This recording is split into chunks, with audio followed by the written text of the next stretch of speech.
start our agenda today, I will read out the important information to all attendants. Please wait for a second.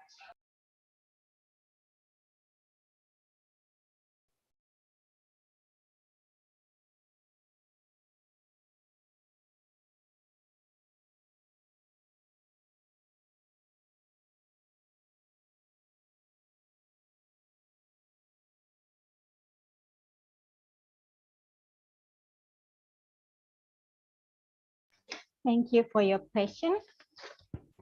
So I would like to read out the important information to all attendants. First, please fill the attendance form on the provided link, which will be shared in the Zoom chat room by our committee. The link will be closed in 15 minutes. And after that, I believe you cannot fill the link again. And then second, please fill the feedback form, which will be shared in the Zoom chat room 15 minutes before the session ends, and it will be closed after 1 hour. Third, the attendance and feedback are compulsory for these purposes. First, attendance is mandatory for the new ITS master and doctoral students. Certificate of participation is eligible for whom having 80% of attendance or minimum 7 meetings. It is for Stanford, which is eligible for ITS undergraduate students. So participants who wish to ask questions during the Q&A session, please send your question at the provided link in the Zoom chat room, or alternatively, you may raise your hand during the Q&A session to ask your question directly.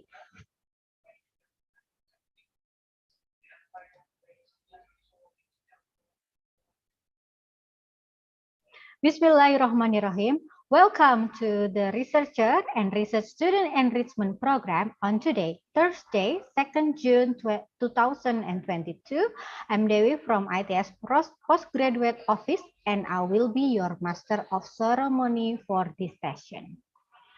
Before we start the session, please allow me to inform you our agenda today as follows. First, the first agenda is the opening by MC, continued by the introduction to the moderator and also the speaker. After that, we will get to the main agenda, the lecture session, then followed by the Q&A session, and it will be ended with the conclusion and closing. Now, I would like to remind you again to fill your attendance form shared through the provided link in the Zoom chat room, which will be closed in 15 minutes.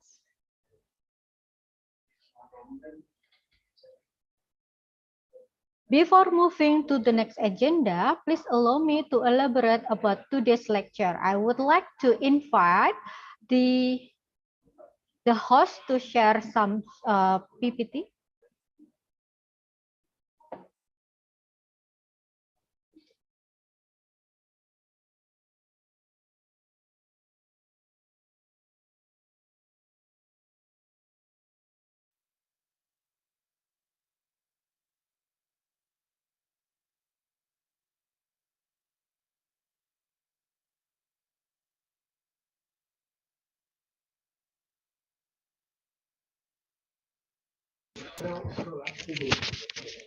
Now, today's lecture theme in R2SEP is about presentation skill, which will be delivered by our speaker, Associate Professor Fillmore J. Morillo from Camarines Sur Polytechnic College, Philippines, and Dr. Latifah Nurrahmi from Institute Teknologi 10 November, who will be the one conducting our today's session as our moderator. So let me introduce you to our moderator for today. Our moderator today, Dr. Latifah Nurrahmi, is graduated from ITS with the Bachelor of Mechanical Engineering and from École Centrale de Nantes with the Master of Science and Doctor of Philosophy in Robotics. Currently, she is a senior lecturer at the Department of Mechanical Engineering. Her research interests are design mechanism, kinematics, dynamics, reconfigurable manipulations, parallel manipulation, and cable driven. So without further ado, let's proceed to the main agenda. To Dr. Latifa as our moderator, the time is yours. Hello, thank you very much, Mbak Dewi. Hello, everyone. Good evening, good afternoon. I think that's best suit. Good afternoon, everyone, students from postgraduates and also from undergraduate, most probably. And welcome to today's program. The Researcher and Research Student Enrichment Program. I'm very glad to be your moderator for the next 1.5 hours. And first of all, let me say hello and good afternoon to our speaker. Hello, how can I call you? Dr. Fillmore Murillo. Hello, good afternoon. Hello, nice to meet you. All right, so before coming to the main agenda, allow me to introduce our speaker. His name is Fillmore Murillo, if I'm not mistaken. He's an associate professor from Cameroon's Sur Polytechnic College, Philippines. He has finished his Bachelor of Arts in English at the University of San Anton, Philippines. And he also completed his Master of Development Communications at the University of the Philippines Open University. And also he obtained his PhD in English Studies Language at University of the Philippines, Diliman. His experience in academics and professions. Currently, he is an associate professor and director of Center for International Relations at Cameroon's Sur Polytechnic College. He's also accredited school representative at Bureau of Immigration, Philippines, and he is an awardee of 2021 Presidential Award and Service Award. His research interests covers English usage grammar, speech and oral communication, Asian literature, Philippine literature, stylistics, semi-talks, linguistic landscape, gender studies, and rhetoric. His talk this afternoon will be about presentation skills, which will be very useful for all of you. And without further ado, I'd like to welcome Mr. Fillmore to present his talk for the next 1 hour. More or less, you have 1 hour to give a speech. Okay, good afternoon. Good afternoon, Dr. Latifa. Good Thank afternoon. you for that wonderful introduction. Of course, I am happy to be joining everyone today. Good afternoon, good morning, or good evening, wherever you may be. And I am foremost expressing my appreciation to ITS for this wonderful opportunity, for inviting me to speak today. I would like to ask first if my audio is okay. Please confirm. It is? Yes. Thank you Perfect. very much. So, of course, as I continue, I'll be asking, of course, our moderators and our MC in case in the middle or during the delivery of my lesson, something went wrong with my audio, or if my slide stops working, okay, please call me attention. I don't mind to be interrupted just to facilitate continuous flow of our presentation. Okay, so allow me first to share my slide.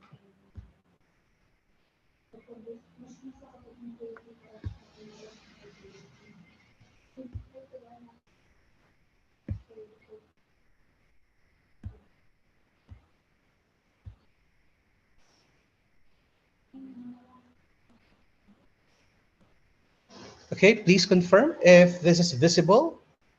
It's visible. Yes, it is. Okay, thank you very much.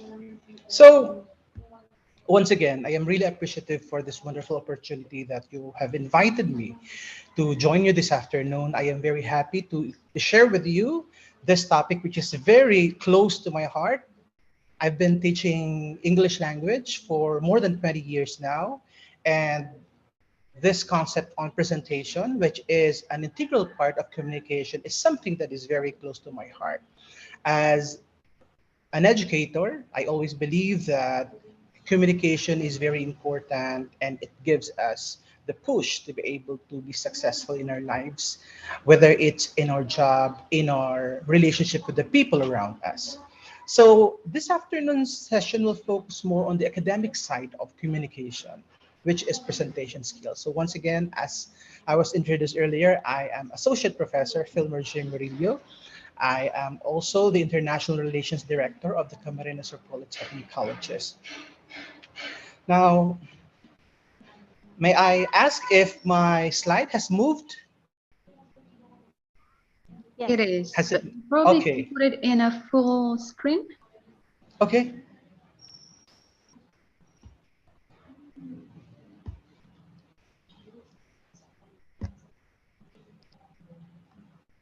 Okay. How about that? All Okay. right. Okay. I'm moving my slide to the next page. Please confirm if it has moved. Has it moved? Yes, it is. But Okay. So before I talk about presentation skills, let me give you a very brief journey, my journey as a presenter. So I think many of us have experienced presenting something in front of a crowd or in front of a class. And I know that before the pandemic, all of us are presenting lessons or delivering talks face to face. Then suddenly there is the pandemic. We are forced to migrate to online or technology mediated presentation. And now that everything is easing out, most of our presentation scenarios are in hybrid format, and I'm luckily I was able to experience all. So for instance, I was able to experience presenting on a live crowd. This is prior to the pandemic, so this is an experience I had during the first international conference on interdisciplinary research sponsored by the Colegio de San Juan de Letran here in the Philippines. So this is an example where I was able to present something, present a paper face to face. And however, during the pandemic, presentation continues, but it is technology mediated. So here is my experience presenting a paper via Zoom, just like what we are doing right now. This was during the 20th Korea TESOL International Conference sponsored by Korea TESOL. This was in 2021. Now, very recently, I was able to participate in a presentation which is hybrid. So this is an event where I was invited as a speaker and panelist. This is the European Union support to higher education in the ASEAN region or share policy dialogue. So this is hybrid. I joined the event here in the Philippines, but there are live audience in Bangkok. So this is an event where I was invited as a speaker and panelist. So this is the European Union support to higher education in the ASEAN region or share policy dialogue. So this is Bangkok. So obviously, because of the pandemic, or whether it's our lessons, our papers, or to the face-to-face presentation, to be dealing with online presentation or hybrid presentation. Now, for this lecture, I would like to look into four special subtopics. I would like to start with the preliminaries, where I will review some relevant concepts about communication, because I believe that we always need to go back to the basic to be able to advance forward to more complex ideas. Then I would like to talk about reconstruction of ideas. Then I will touch on the communicative intention. And finally, I will be highlighting presentation structure, especially relevant points on presentation structure. So let's begin by having some throwback. Let us review some early concepts that all of us have learned about communication in general. So I'm sure that to our English faculty there, this is something that you might have taught repeatedly in your English classes or communication classes. And also for our students, I'm sure in your early English classes, your teachers might have discussed this because this is something that serves as the foundation in becoming effective communicators. So I have a Excuse me, favorite sir. theory of communication. Excuse me, sir. Yes. Sorry for interrupting. Um, is your slide moving yet? Okay. Oh, all right. Actually, I'm moving it, but Okay. I think I'm gonna be. Wait. By the way, the other night I'm actually presenting something online, and my slide is not moving, so I just decided to. Mhm.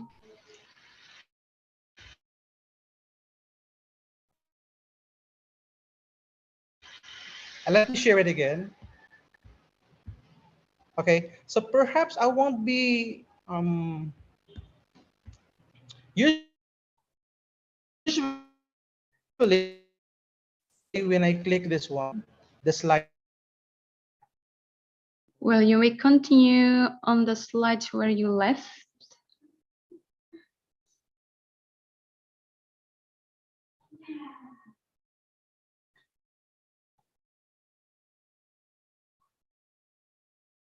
Is there a problem with the connections, Mbak Dewi?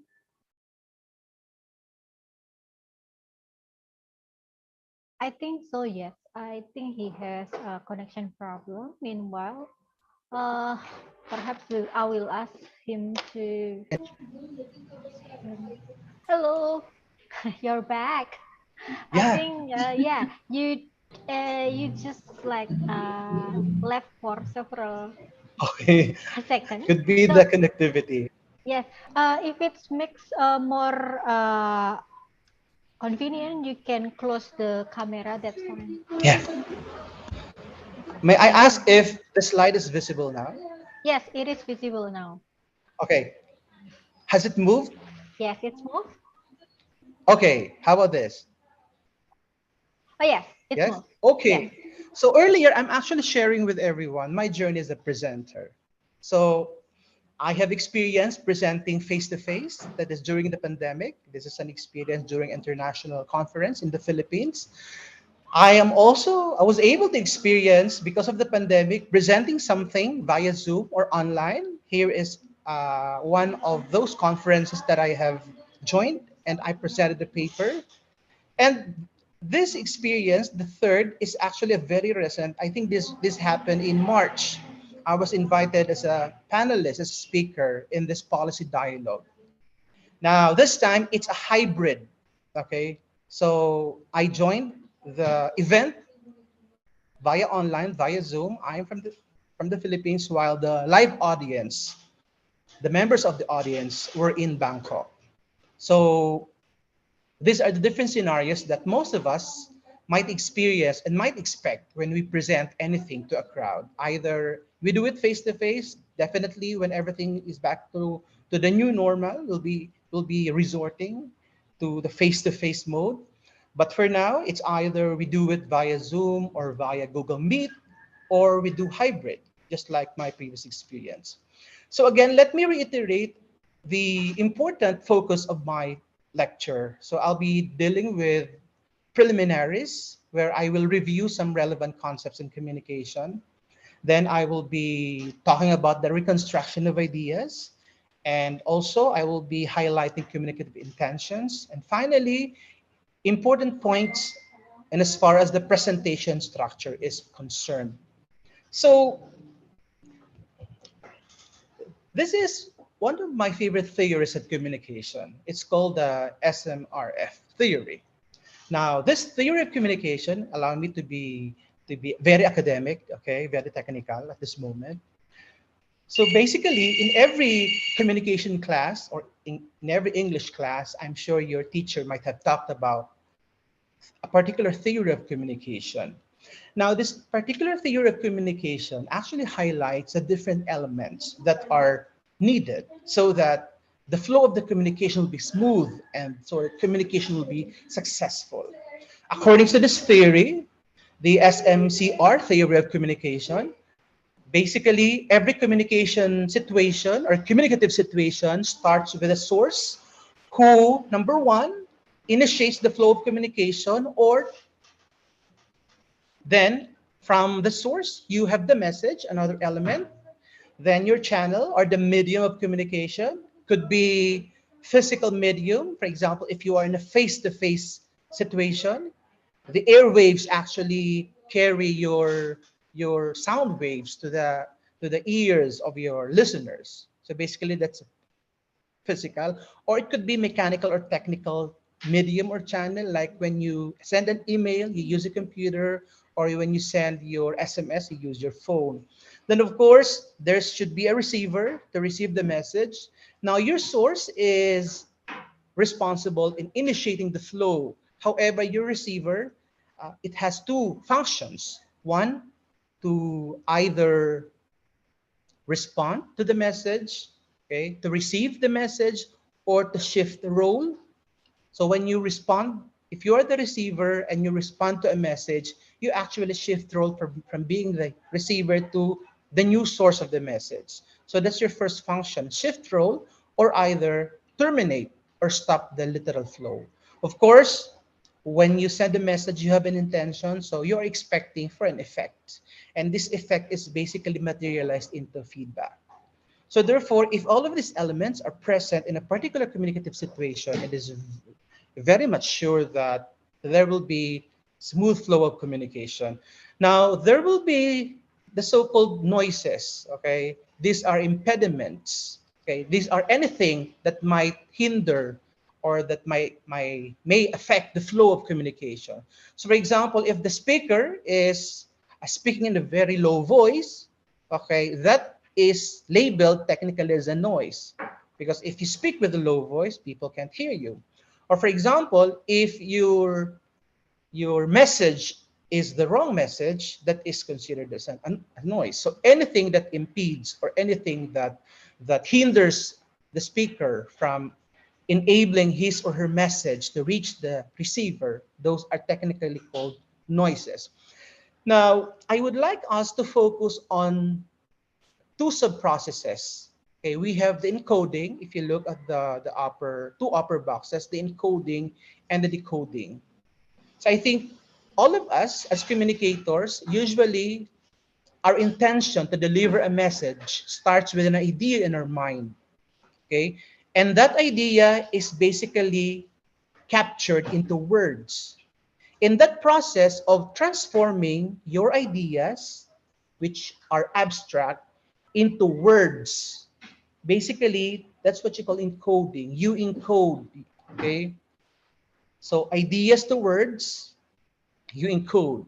Now, when the receiver receives the message, the receiver receives words, and the words are then translated into ideas. And that's when you call it decoding. Okay? So from idea to words, encoding, from words back to ideas, decoding. Okay? So as far as the encoding and decoding are concerned, the source must ensure, okay, that whatever idea that he or she wants to transmit is the same idea that will be received and will be interpreted by the receiver. Okay. Therefore, successful communication requires effective encoding. If you are the speaker, you have to make sure that you are choosing the best words or the best linguistic representation of your ideas to deliver your message clearly. And as far as encoding is concerned, it requires effective reconstruction of ideas. Because when you read something, for instance, then you understand what the ideas of what you've read, then you need to reconstruct those ideas the moment you intend to give it to other people by means of, for example, writing it down or delivering it in a lecture. So our focus right now is how do we reconstruct our ideas so that we will be able to transmit it effectively to the listeners during presentation. I would like to share tools in reconstructing our ideas. And these tools are actually something that you might have heard already. But this time, I would like to give focus on them. And in my discussion of the different tools, I will be asking the participation of our students. Okay, I hope it's okay with everyone. Okay, so before I move to the next slide, may I ask all our students to give a thumbs up? I would like to know if everyone is still here. Go ahead, please. So give me a thumbs up, a reaction. Hello, students. Okay. Or you may also, whatever reaction, it could be any of the emoticon, it could be clap, it could be thumbs up, it could be joy if you are happy today, it could be open mouth, it could be heart, or it could be tada. Okay? May I request everyone? So please I will give give us any up. reaction.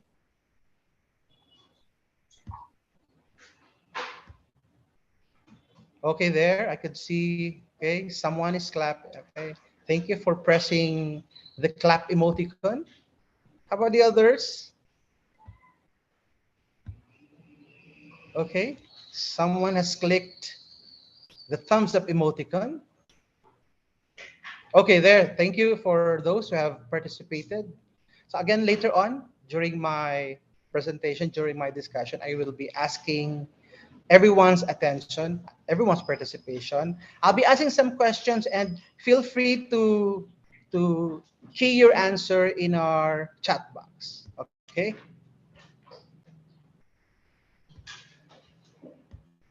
So let me continue.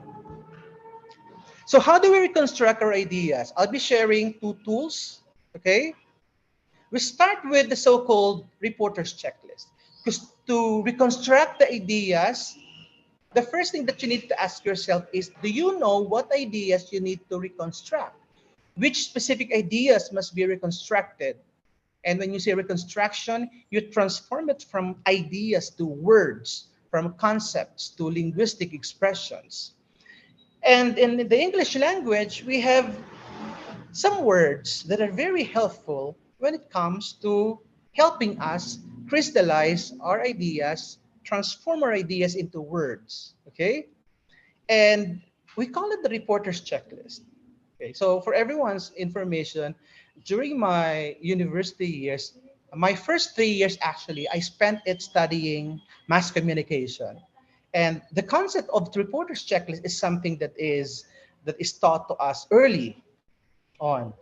Accordingly, if a news writer or a news reporter, if that person is writing a news, if he or she has gathered questions that answers to the reporter's checklist, no matter how little the information is, that person will be able to write or to share the news already. And reporter's checklist is actually known as the 5 Ws in 1H. Okay? These are 6 common words, 6 common interrogative pronouns, but a very important if we want to crystallize our ideas so that they will be transformed into words. Okay? So I'm sure these words are very common. You have encountered this in your English classes. Of course, the who, the when, where, what, how, and why. Okay. Now this time, I'll be sharing some sample sentences. Okay.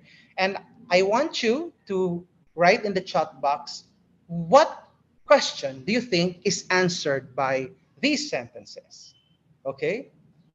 So again, so I'll be sharing some sentences and I want you to type in the chat box which of these interrogative pronouns are being answered or is being answered by that sentence. Okay.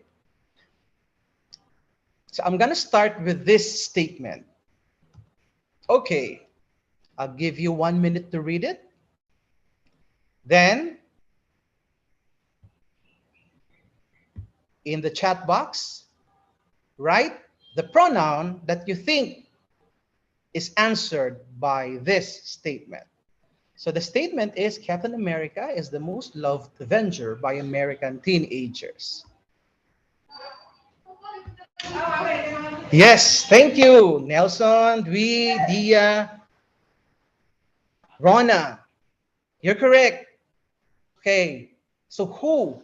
So if you want to crystallize your ideas, you must be able to ask the right question so that you can get the right answer. Okay, so in computer studies, there is this saying that garbage in, garbage out. Okay, if you ask the wrong question, you get the wrong answer. Okay, and if you know what the question is, you know what answer you may get, and the other way around. Okay, thank you. Let's move to another statement.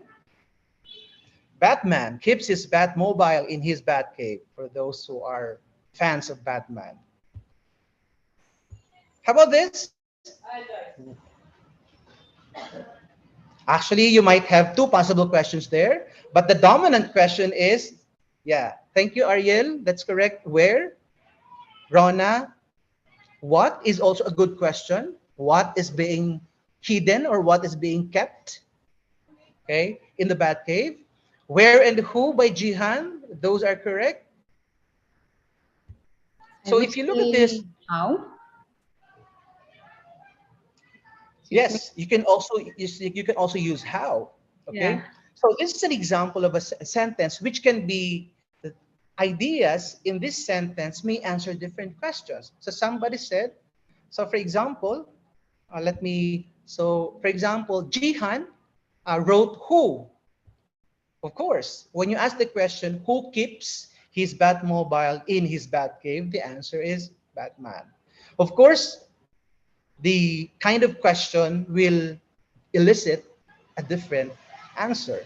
So, for instance, Dia, for example, Dia, uh, the answer that was encoded is where. So, of course, where does Batman keep his mobile? It's in the Batcave. If you ask what is kept in Batman's Batcave, it's the Batmobile.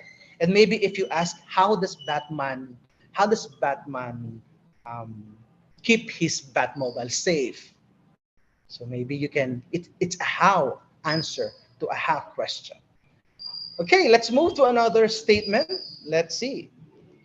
So vampires are active during nighttime. Let's look at your answers. Vampires are active during nighttime. Yes, Susan, you are correct. Sulaiman, you are correct also. Dodi, Rona gave two answers, when and who. So this statement may provide answer to a who question and also to a when question. Okay?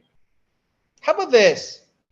Superman loses his power and strength because of exposure to kryptonite. Let's look at your answers.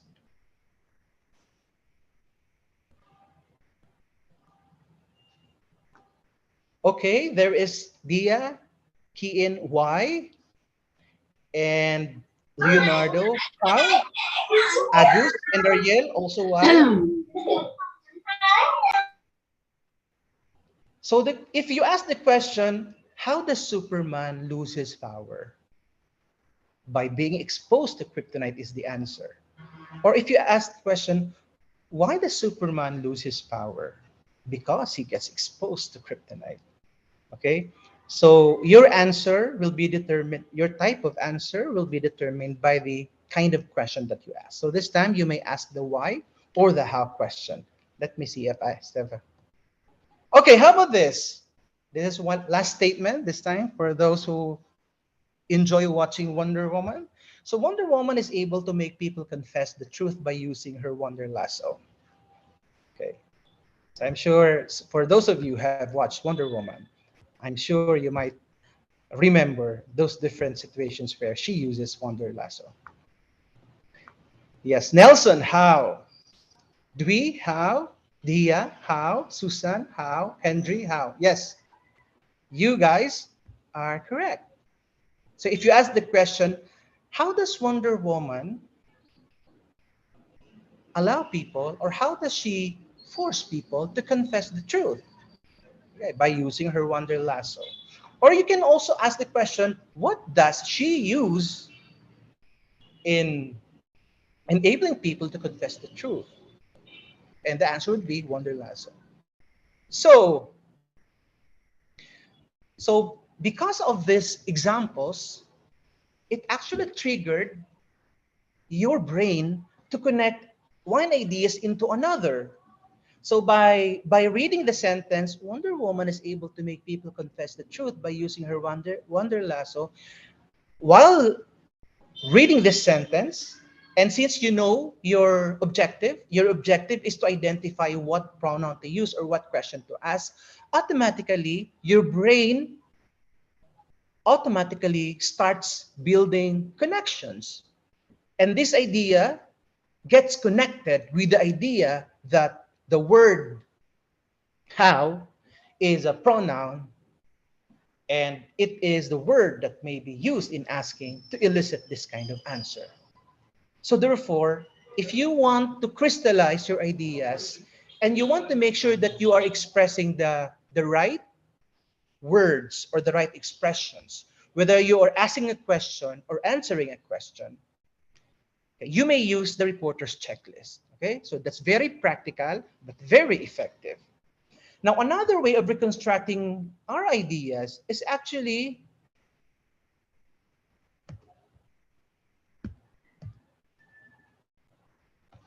using text patterns. I'm sure you might have written something in your classes. You might have written essay. Now remember that your text patterns when you write, actually, they are similar with the text patterns when you express yourselves verbally or orally, specifically during a presentation. Okay? And these text patterns are actually the following. Okay? So if you want to clarify your ideas and if you want to make sure that the concepts that you are forming or the concepts that you are producing are the right concepts for your objective or for your intention, you may consider the following text patterns. You may define something. So for example, if you want to know if a person has truly understood a concept, maybe you can ask the person to define the concept. If that person fails to do it, then therefore that person needs to read further or needs to understand more. So you may choose definition or example or instances. You may use analogy where you look at the similarity of two things, okay, analogy or comparison. Or you may use contrast where you highlight the difference between two ideas or two objects. Or perhaps you might want to expound something by identifying its types or its classifications. Or you may consider using the pattern of analysis or cause and effect. Okay? So these text patterns are very instrumental in helping you not only in producing ideas, but also in crystallizing ideas and in shaping or forming your ideas to make sure that you are reaching your particular objective. Okay, so this time I'll be asking everyone to participate again. So I'll be showing sample sentences here. Okay, so I want you to read the sentence and tell me what pattern do you think has been used. Anyway, I'll be maintaining the list of the patterns there. So let's start with the first statement. There, those who love music, love singing, or listening to music, you might enjoy these examples. Here is the first sentence. A song uses lyrics and music, while dance uses body movements. So In crafting this sentence, which pattern do you think has been used by the writer?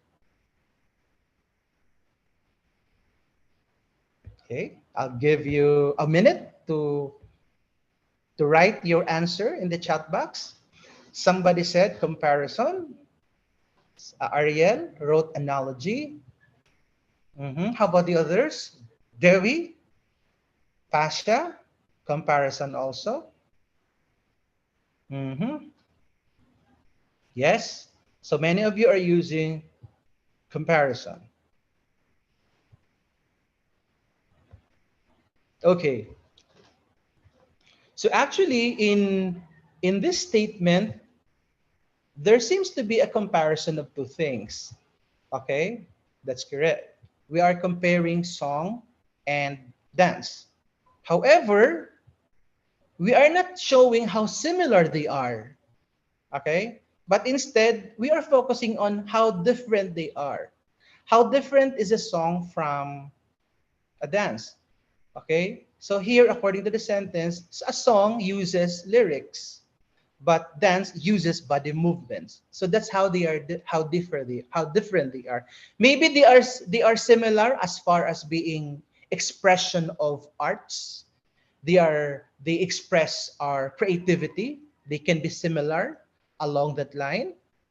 For example, when you say songs and dances are creative expressions, so we are showing how similar they are because both are creative expressions. But in this sentence, we are focusing on how different the way they are expressed. One is expressed through lyrics and one is expressed through body movements. So therefore, we are using contrast, okay? As far as the use of lyrics and the use of body movements are concerned. Okay, let's move to another sentence. So, Lighters. Lighters basically is the title of a song. Lighters by Eminem and Royce the 5'9" is a rap song, of course. It's there. I'm not sure if some of you know this song. Okay, let me look at the. Go ahead. Okay. So, according to Cynthia, types. Okay, are they types of songs? Are they classification of songs? Dia said they are example of songs. Okay, this is an example. Rap song is a type of song, but Lighters, which is a title of a song, is an example of a rap song. So this sentence use example. Okay, let's move to the next. A song is a short piece of music with words that you sing. This is a very straightforward statement. Okay, how about this? What pattern do you think is used by the writer or the speaker?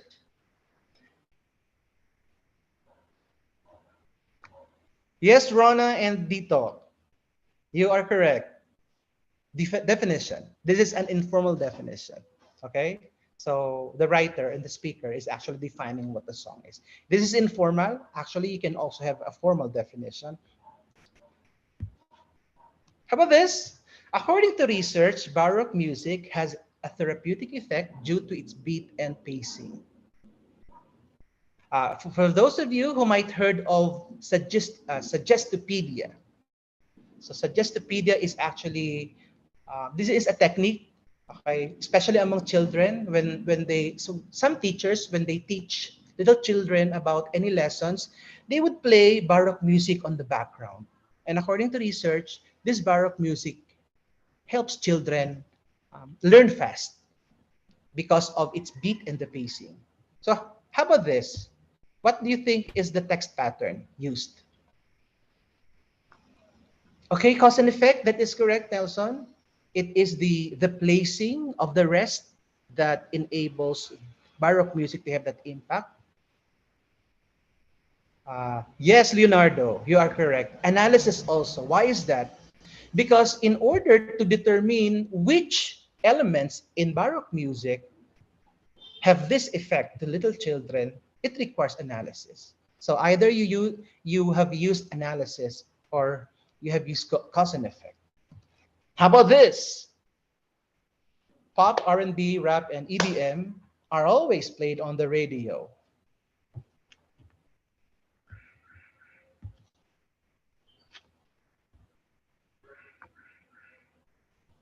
Okay. Okay. Yes, Nelson, Dito, Dia, you wrote classification or types. You are correct.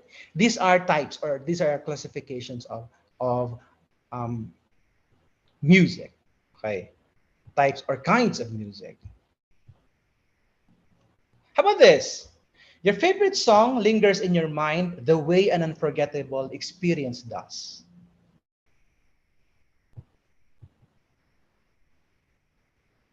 So your favorite song lingers in your mind the way an unforgettable experience does. So if you have a favorite song, you always think of it. If you have an unforgettable experience, you always think of it as well. So what pattern has been used?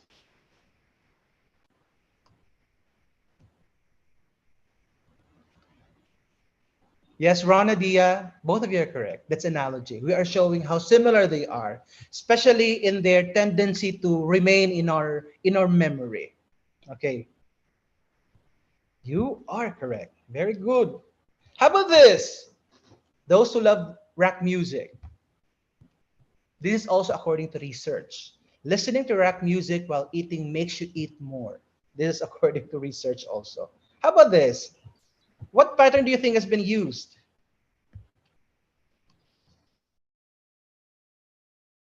Jihan, Ariel, Dia, Susan, Eve, Cynthia. Yes, all of you are correct. Cause and effect.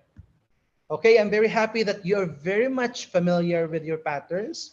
I'm sure that whether you will be writing in the future or you'll be presenting something inside in front of a crowd, you'll be able to effectively use this pattern. So again, as far as reconstructing your ideas, you may choose between these two tools or you may combine them.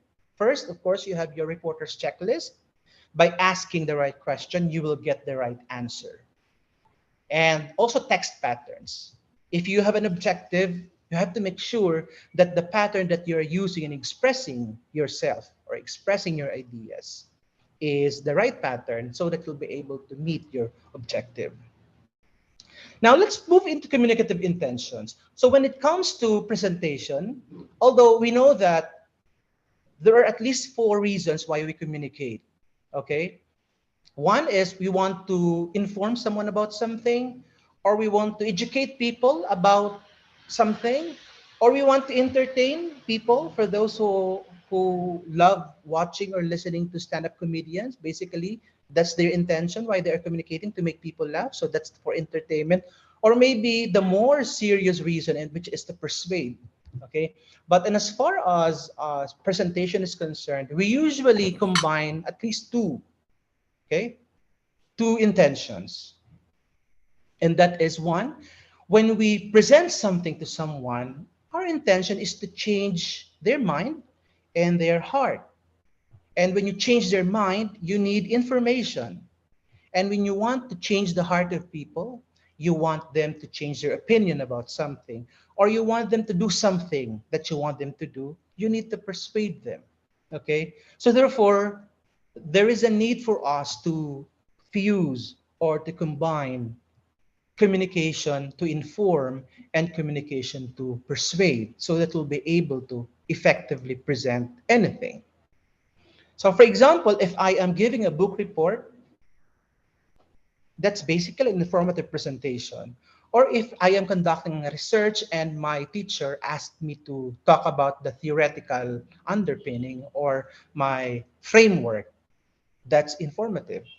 When, let's say, I summarize a research, that's basically informative. Or for example, if I have my on-the-job training and I am asked to give a report about it, that's informative.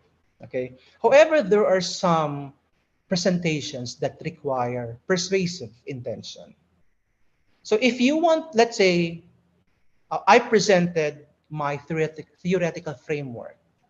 But if I want to critique or evaluate the framework, then it becomes persuasive. Okay?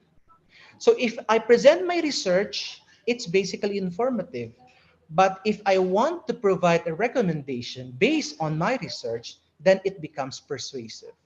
Further, if my research enabled me to come up with an action plan, then any proposal for an action plan is considered persuasive.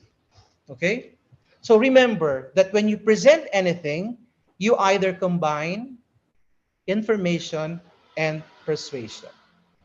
Now let me move to the second part of my talk. It will now deal with the presentation structure. Okay. Now, actually, I love talking about metaphor. Okay. Metaphor is actually my favorite topic when it comes to research. And that is why when I prepare my presentation, when I talk about presentation skills, or when I talk about academic presentation, I actually use my own metaphor. Maybe some others might have used this, but this is something that I have recently I have been using in my talk on presentation. Okay, and that is the sandwich metaphor. Okay, so the sandwich metaphor, I actually compare presentation to a sandwich. Okay, and in what manner are they similar? By the way, I would like to inform everyone that this part of the presentation has been inspired by this topic from the Coursera platform offered by the UCI.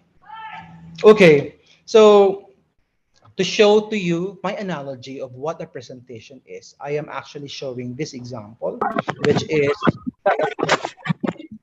sandwich metaphor. Just like a sandwich, your presentation, you must focus on the three parts of your presentation: your introduction, your body, and your conclusion. In the same way that a sandwich has the top bread loaf, or the filling and spread, and the bottom bread. Of course, if you don't have filling, it's not a sandwich. Okay? It's just a plain bread. If you don't have if you don't have bread, just the filling, it's not a sandwich, it's a salad. Okay, so to be able to deliver something, you must be conscious. Think of your sandwich. Okay, so whenever you will be presenting something, think of your sandwich: the top bread, the filling, and the bottom bread. And what are the comparisons? Okay, so these are examples. Okay, examples. How do we structure our ideas or our presentation based on the sandwich metaphor? So perhaps if you are discussing about the different types of COVID-19 vaccines, your body will deal with the different types or classifications. Okay? So you are using the so-called text pattern. Okay? Depending on the intention of your presentation. Okay? And of course, once you have actually delivered you have discussed the body of your presentation, you always need to end your presentation, usually with a conclusion. Or another example, okay? So if your presentation focuses on the different ways to protect yourself from COVID-19, okay, you may talk about the following: face mask, face shield. And in discussing this elaborately in your body, you might use um, cause and effect. You may compare how effective one to another, let's say between face mask and face shield, okay? You may also analyze existing research about them. Again, you are using the different text patterns. And you have to move to your conclusion. So what are the important points that we need to consider when it comes to the so-called presentation structure? Okay, let's start with the introduction. Of course, very basic. Okay, you always acknowledge the presence of your audience because respect is very important. You always tell them your context, what will be covered by your talk. You provide the background of your study, and you always tell them what topics are you going to be covering. Just like when you use your Google Map, okay, you provide them an outline, just like what I did. So for those of you who might have remember how we started, I started with a greeting. I provided you my background, especially my journey as a presenter. Then I shared with you the different subtopics I am covering, which basically the outline. Okay, so these elements in your introduction actually they prepare your audience to listen to you.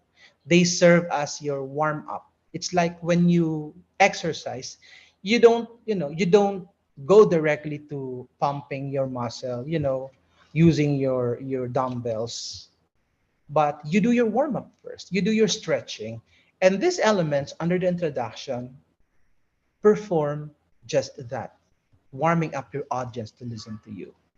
Okay? So, for example, when you greet someone, you mention your name, you talk about your personal background, or sometimes someone will do it for you, like if there is a host or a moderator. Then you give your context. Okay? Why is it very? You emphasize in your context why your talk is very relevant. Okay? And finally, you give your outline. Now, there are different ways of actually catching the attention of your listeners. Either you share with them a fact, a surprising fact, you share with them your true story. Earlier, I actually shared some of my experiences in presenting to different modes of presentation, from face to face to online to hybrid. Also, you may encourage your audience to imagine a scenario.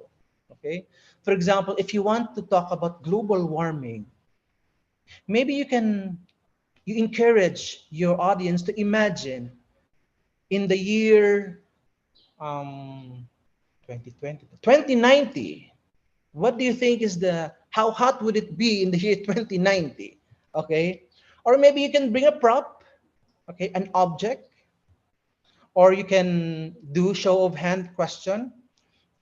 Earlier, instead of show of hand, I ask you to click your I ask you to actually click your reaction button. Okay, so that's also one way in the virtual world. Instead of asking your audience to raise their hand, you may ask them to please click your reaction button. Okay, it's one way of getting them involved. Also using photos. Okay, thought-provoking pictures or photos. Now in your body, these are the different pointers to remember. Okay, course duration. There is a need to observe yourself when you deliver your speech. You don't need to speak very fast. And it really helps if you practice before you deliver your presentation. And when you practice, you don't practice by simply reading your notes or your text, but you practice by actually practicing it aloud as if you are already in front of your audience. Okay? So for example, if it's a 10-minute presentation, I am using this 10-minute presentation because I remember my paper presentation in Korea TESOL. That's actually not Korea TESOL. Um, it's in the Linguistic Society of the Philippines International Conference. Actually, we're given 10 minutes. So 1 minute could be the introduction, 6 minutes could be the body, or 1 minute could be the conclusion, and 2 minutes for the Q&A. Sometimes you would be asked to give it for 15 minutes. So maybe 10 minutes for the presentation and 5 minutes for the Q&A, etc., etc. Okay? And when you organize your talk, you may use the two-section organization, two-section pattern, where you present a problem, then you present a solution. Why is it important to have this a two-pronged pattern? Because in any presentation, you don't introduce a problem without introducing a solution. Okay, if you present a problem, you are required to present a solution as well. Okay, so it could be a two-section or two-pronged organization, or it could be a four-section or four-pronged organization. For example, if you want to talk about COVID-19, maybe you can start by discussing the history of COVID-19, what causes what are the causes? Okay, maybe in the alternatives, what are the different ways to combat COVID-19, and what can be recommended based on the experience during the previous 2 years. Okay, so in this case, we are using 4 sections. But if you are using the 2 section pattern, of course, you need to talk about what the problem is. Then you need to talk about what the solution is. Okay. Now, always remember to assess your presentation.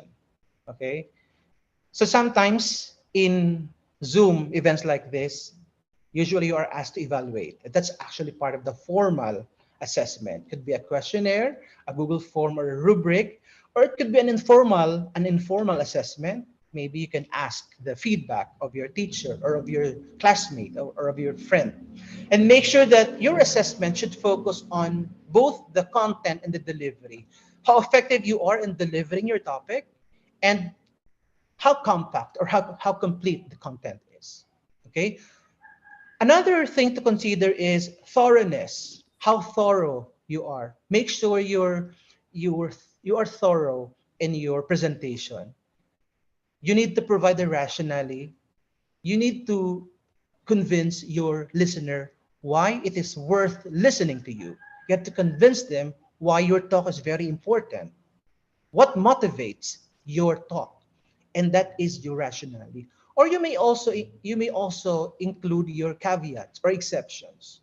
Okay, for example, if I want to talk about this topic, tell them what will you not include, what will be excluded. Okay, what will you not cover.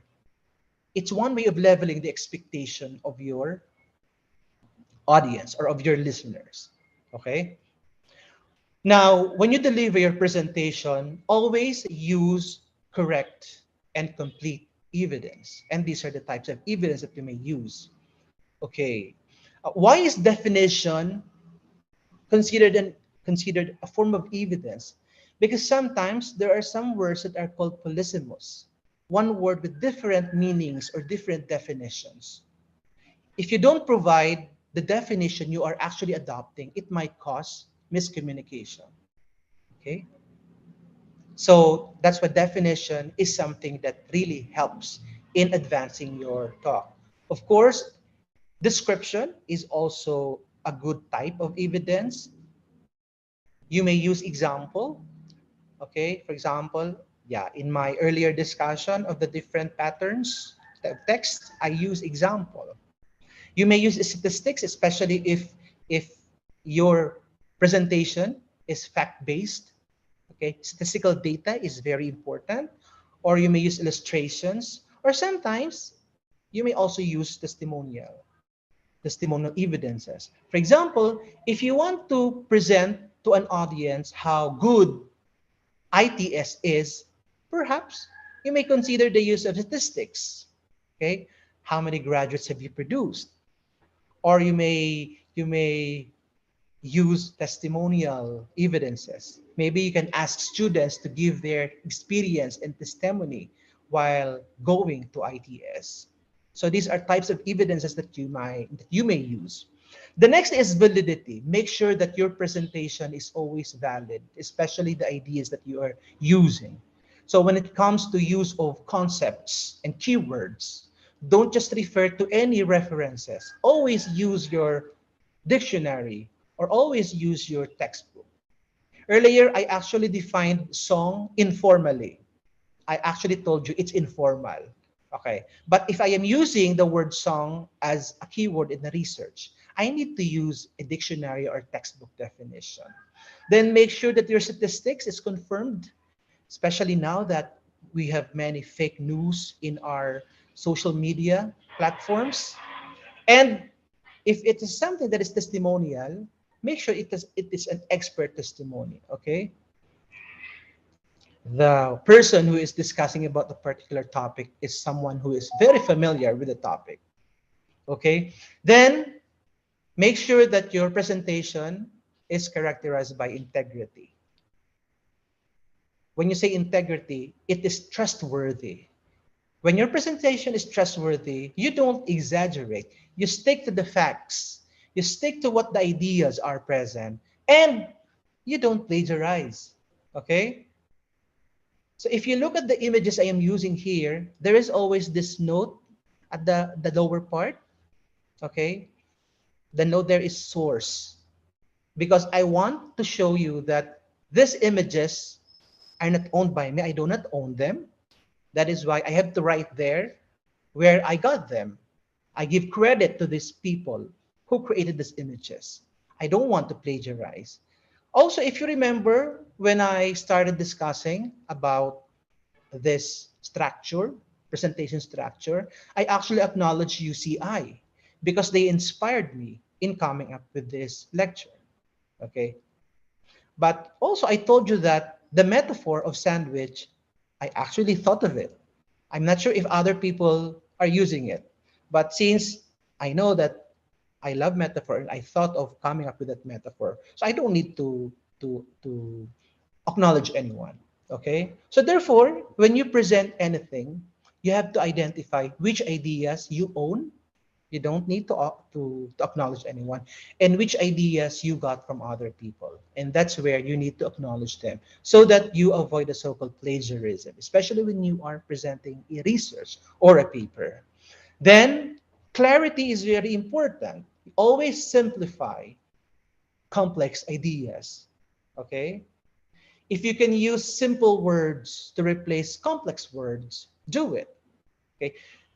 You may clarify your ideas by using any of the following. Okay? Again, you may use example to clarify your ideas, just like what I did earlier. You may use analogy, you may use illustration, you may use approximation, or you may use acronym. Okay? So these are different strategies in clarifying your ideas. Okay. Now, finally, when you are done with your introduction and your body, you move to the conclusion, and you always make sure that you end your speech with something, with a bang, like a firework. If you look at this image, there's this image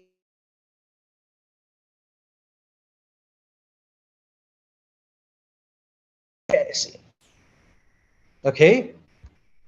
So, you end your presentation either by summarizing what you have talked about, by giving them an epiphany, by enabling them to have those aha moment. It's like they discovered something new. Like the aha moment is like an epiphany, by expressing your gratitude, by thanking them, and by asking them questions if they have any. Okay, this is the common way of ending your presentation. Summarizing using epiphany, expressing your appreciation or thanking your audience, and asking them questions. Okay, so I am sharing here an example of how you summarize your talk. Make it very brief and only focus on the important points. So we have this the so-called ready-made structure. You may use this structure to give your audience a clue that you are finally ending your talk. Okay, so when a speaker says to review, or when the speaker says to summarize, so it means that he or she is almost done with his or her talk. So when he or she says in conclusion, or to conclude, or to sum up, so these expressions are actually, they are so-called linguistic markers. They are presentation markers. So when you hear these expressions, okay, it means that the speaker is already or almost done with his or her speech. Okay, so this could be expressions that you may use. Okay, now what kinds of epiphany you may use? You may synthesize. Okay, okay, this is basically identifying the key points or the key ideas of your talk. You may again ask your audience, okay, after learning this topic, what will you do now in the future? Or you may let them imagine a future scenario, okay? Or you may use a prop to close your talk. You may use a quotation or slogan, a brilliant words coming from someone, maybe a hero or a well-known person. Or you may tell them to do something, okay? Or you may connect what your current topic to what you have previously talked about. Usually, some speakers would ask a question in the beginning of their talk and they will not answer it. But when they come to the end, they will go back to that question. It's one way of doing the so-called tie back. Okay, it's connecting what you have said in the beginning with what you are saying in the ending. Okay, tie back. I remember the other night I attended the Zoom meeting on it's on sustainable SDG. Okay, sustainable development goals. And what the speaker did is to the speaker actually used call for action.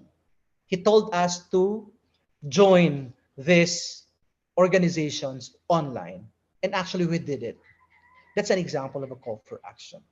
Okay, so feel free to choose any of this epiphany. You may synthesize your points. Okay, how similar, how different they are with existing points. Especially, uh, synthesis can also be done by, again, showing how similar your ideas with existing ideas and how different your ideas with existing ideas, and identifying what gap have you filled or have you met.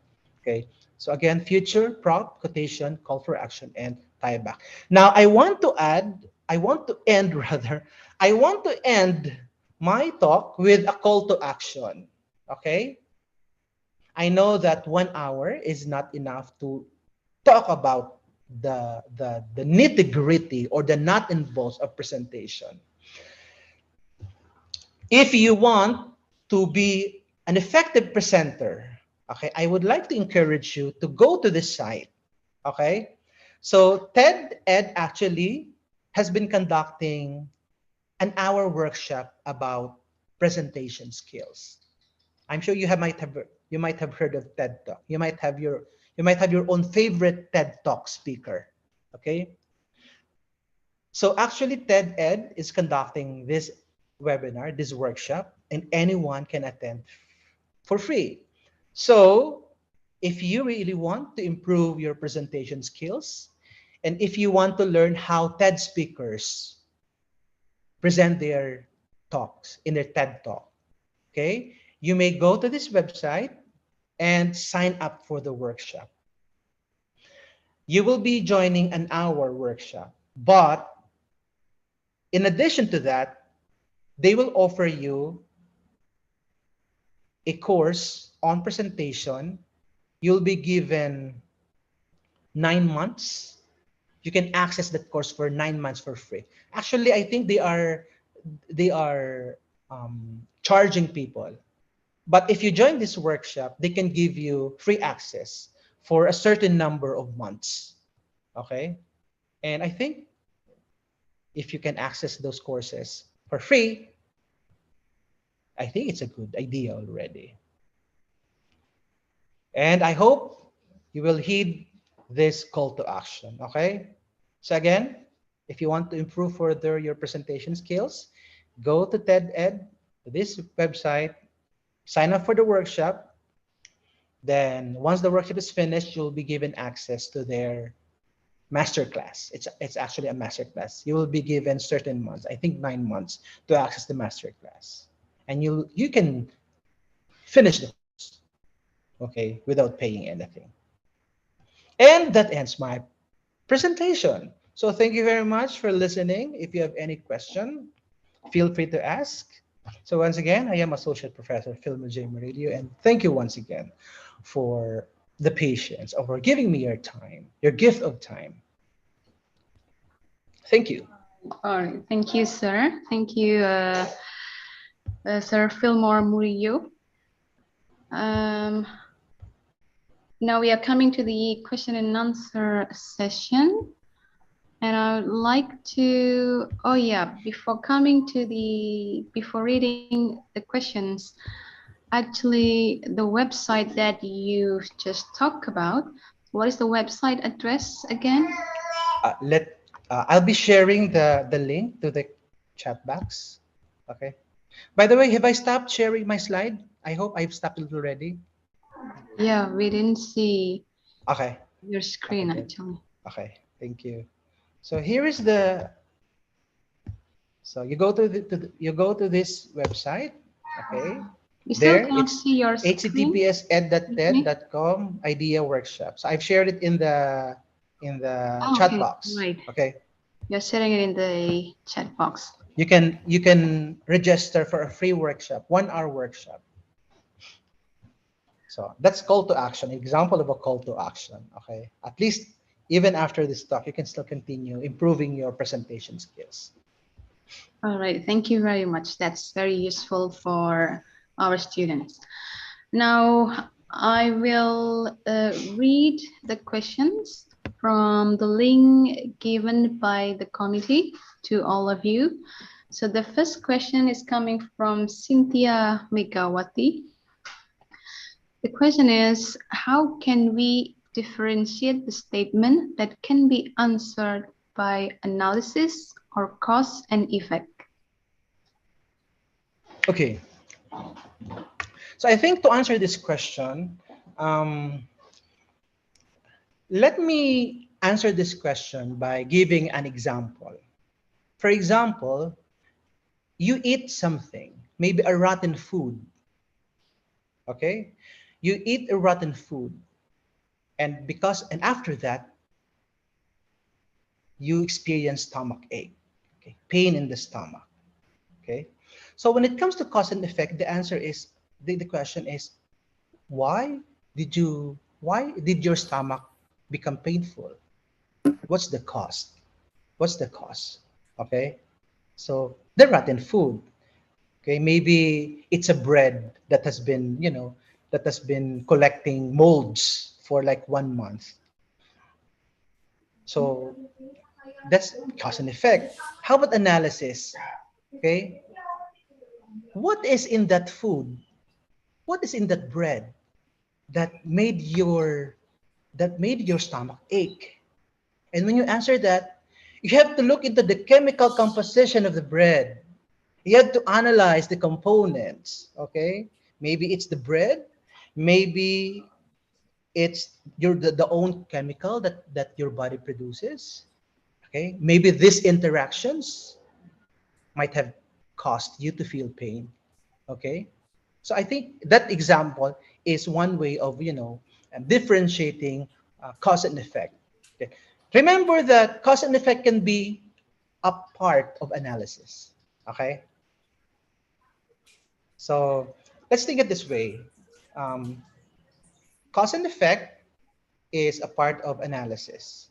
Okay, but analysis, not at all times that you may consider analysis as a form of cause and effect, but cause and effect at most of the time will always be a form of analysis.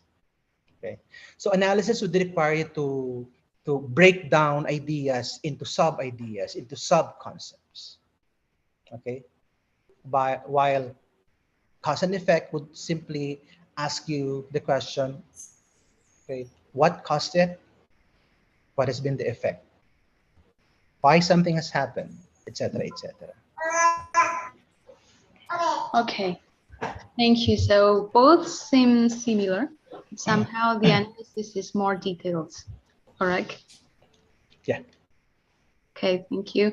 Now, and then we are coming to the second questions. The second question is from Katarina Watini, but she didn't write the question, so I will go to the next questions by Rona Riantini. By Rona, so she's saying, thank you very much, Professor Murillo. Would you please share the tips and tricks, especially for a research proposal presentation? Okay. For the a research proposal presentation, I think the first thing that you need to do is to convince your audience that your research is worth conducting or worth researching. Okay. Remember, I talked about earlier the so-called the rationale. Okay, the justification why you need to present this or you need to come up with this research. And most often to do that, you need to have a knowledge of what is the existing body of knowledge. Let's say you have identified what you want to research about. Okay, but you have to ask yourself, What does the existing body of knowledge tell us about this research? What has been conducted about this research? Because one, you have to ensure that your research will enable you to create new body of knowledge.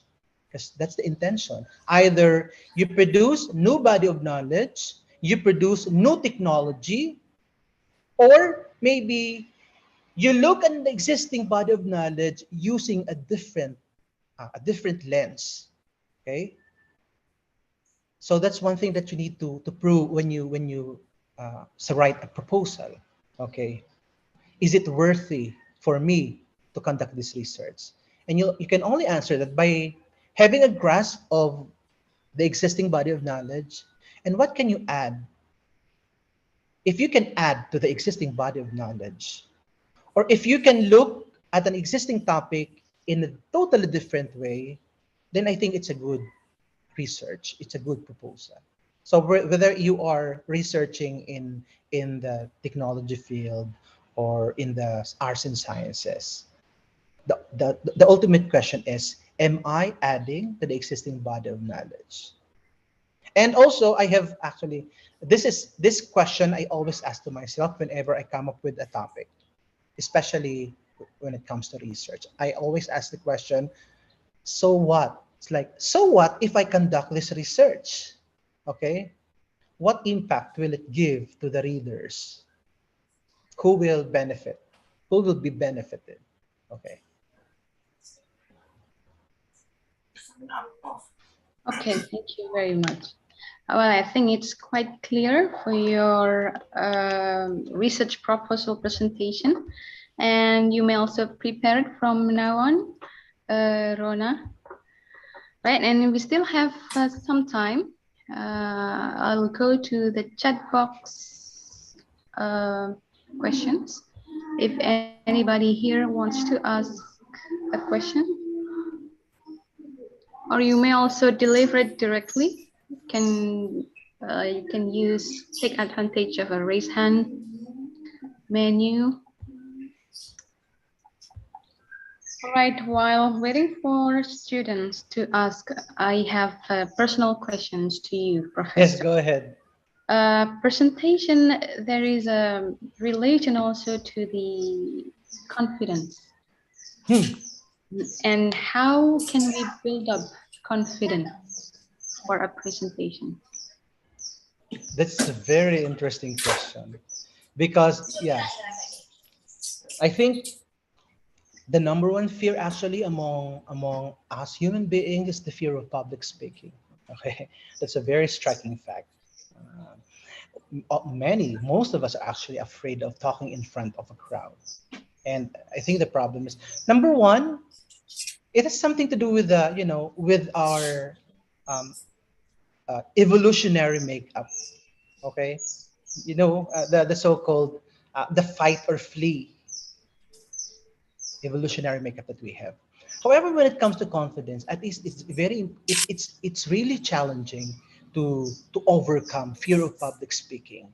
Okay, but if you really want to overcome it, or if not totally overcome, at least move from an as from a situation of extreme fear to a little fear, because you don't remove that fear overnight. It doesn't take one step only. You need to consider varied steps. Okay, but if you want to at least lessen the degree of fear, it really helps to be fully prepared and practice. Earlier I talked about practicing aloud. Practice aloud. Okay, because I think when you deliver a speech, of course, the mind would send the signal that, okay, this is a new experience. So um, you might feel afraid, okay, nervous, okay. But if you imagine of the things that you do for the first time, you feel nervous. But when you do it over and over again, the nervousness lessens. Similarly, okay, when you practice and practice and practice, it will program your brain actually to think that, okay, this is something that you've been doing over and over again, and eventually the nervousness will lessen down. It will tone down. Okay. Maybe not totally disappear, but at least it will tone down. So practice, practice, and practice. And when you practice, practice as if you are actually presenting your paper already. Okay. And number two, make sure that you are very familiar with all the concepts that you are sharing. I remember, I think before the pandemic, a long, long time ago, actually, I was invited to talk about a topic in a school here in our area. Okay. They are using their own computer. Actually, not laptop, it's computer. Okay. Overhead projector. Now, I brought with me my disk, okay, my USB drive, and it turns out that the computer that they're using has virus, okay, and it destroyed the information in my flash drive, okay. I actually have always an extra flash drive, and also the content of that flash drive got corrupted, so I don't have slides. Since I know the topics that I'll be discussing, I continue with the presentation without the slide. But at least I know the concept. I have a note with me, and I know the concept. So it's like I am able to successfully reconstruct my ideas. So I know how can I express these ideas using words. That is why it's very important if you are a presenter. First and foremost, you yourself must understand the topic that you'll be presenting. And to prove that, you must be able to reconstruct that topic. Okay? That is why I actually highlighted the concept of reconstruction. Okay? So, reconstruction is actually a form of practice. So, practice, practice, and know your material very well. You may not totally get rid of your nervousness or of your fear of public speaking, but at least it will give you a little of confidence, and a little actually goes a long way. Yeah, thank you. So two things, practice and also know your topics, right? Those two keys for us to be able to conquer the nervousness. There is one last question to end this session. I got a personal question here from Nelson. So when we are presenting, is there any duration? You know, when people are following a presentation, they might get bored. So is there any specific duration where the audience absorb maximum maximum information during the Mhm. presentation? I think that's the question from Nelson. Okay, it's a very valid question. It's actually one of the challenges now when you present, because, for example, the current generation of students, especially, actually they have shorter attention span. So if you really speak for a very long period of time, you may really lose them. They may lose their interest. But however, as far as the duration is concerned, sometimes you are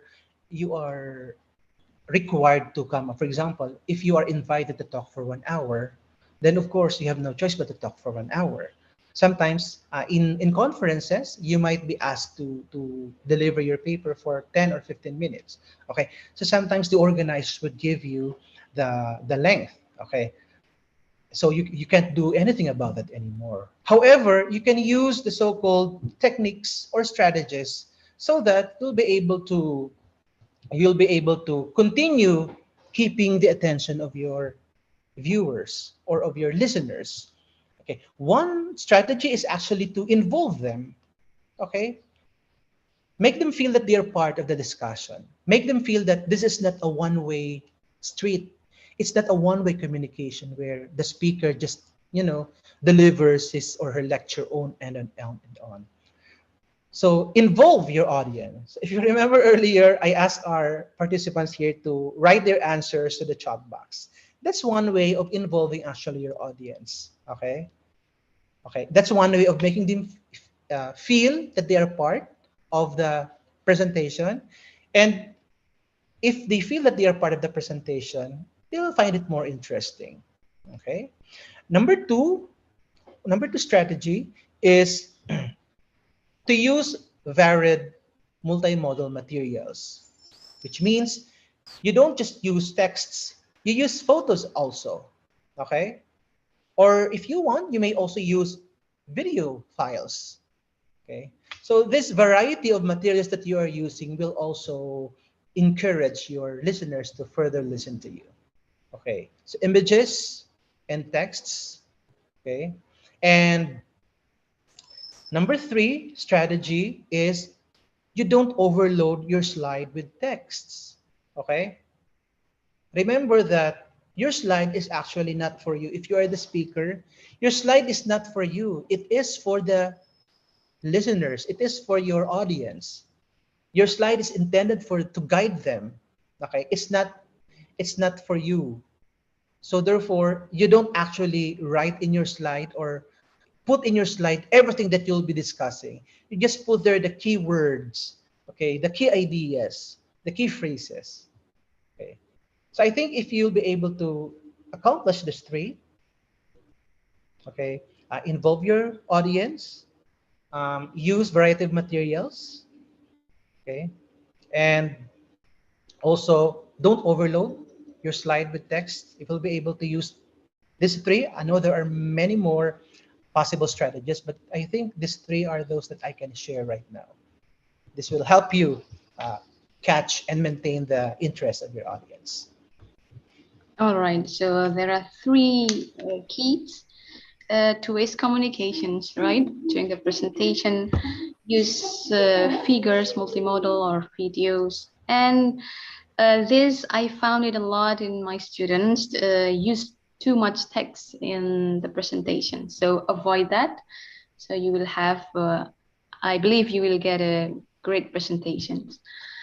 All right, so we finally come to the end of the session. I would like to thank you to our speaker this evening, Professor Fillmore J. Murillo, right? I pronounce it right. Yes, that is right. And I would like to thank you to our audience, our postgraduate students, and also undergraduate students. Thank you very much for coming. This is a very enriching discussion and very useful for you to prepare your defense. And before ending the session and handing it back to our Master of Ceremony, I would like to say stay safe and healthy, everyone. Goodbye. Good evening. Thank you very much, Associate Professor Murillo, for the inspiring lesson today. And thank you, Dr. Latifa Nurami, for conducting this amazing session. It is very eye-opener for us who looks for guides and also who looks for tips and tricks in presenting our paper, I believe. Please give applause for our inspiring speaker and amazing moderator by using the Zoom action feature for today's empowering session. Now, I would like to invite the host to share its script.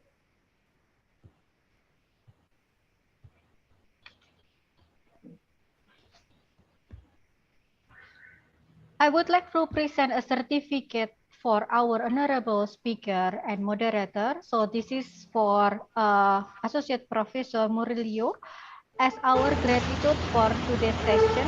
Thank you very much, Professor, for your availability today in providing the lecture session on presentation skill.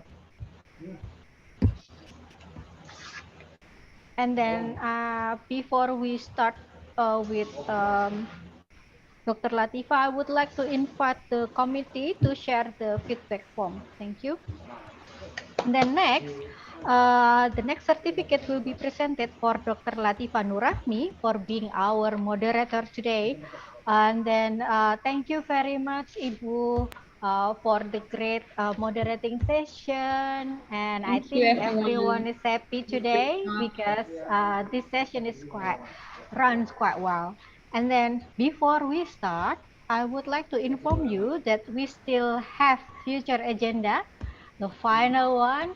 So the final one, everyone.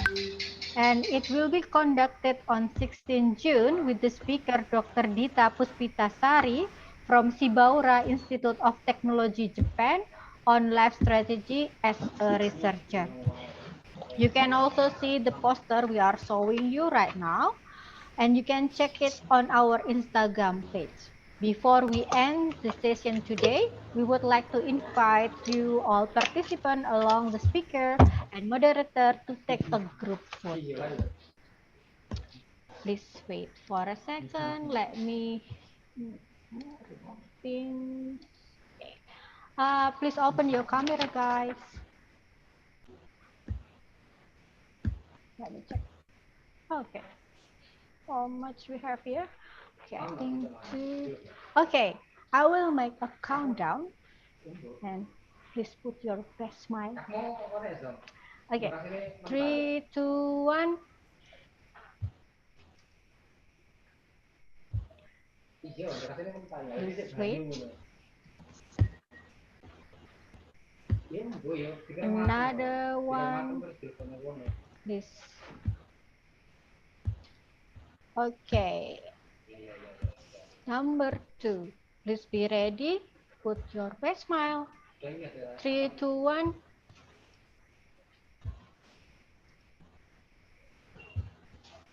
Thank you very much. I think only two slides who open their camera today. Okay, let me wait. Okay. Now that we have finished a group photo, I would like to remind all of the participants to fill the feedback form provided in the Zoom chat room. The participant who will get a name for it is the participant who comes on time during this event until the end and also fill the feedback form. Finally, we have reached at the end of today's session. We sincerely apologize for any inconvenience during the session from me as the Master of Ceremony and the committee. We will see you again on the upcoming session. Once again, thank you everyone for joining the session. Thank you the speaker, Associate Professor Murillo, and also Dr. Latifa Rahmi as the moderator. Thank you for the inspiring session. Good evening. Stay safe and healthy. Bye-bye. Thank Bye you. bye. Thank Thank you, you. Thank Prof. you, Thank you, Dr. Brad. Thank you, Dr. Prof. Narami. Thank you. Thank you. Javi, thank you very Bye-bye. much. Thank you. Thank you. Bye bye. Have a great Stay evening. safe, everyone. Thank you. Thank you.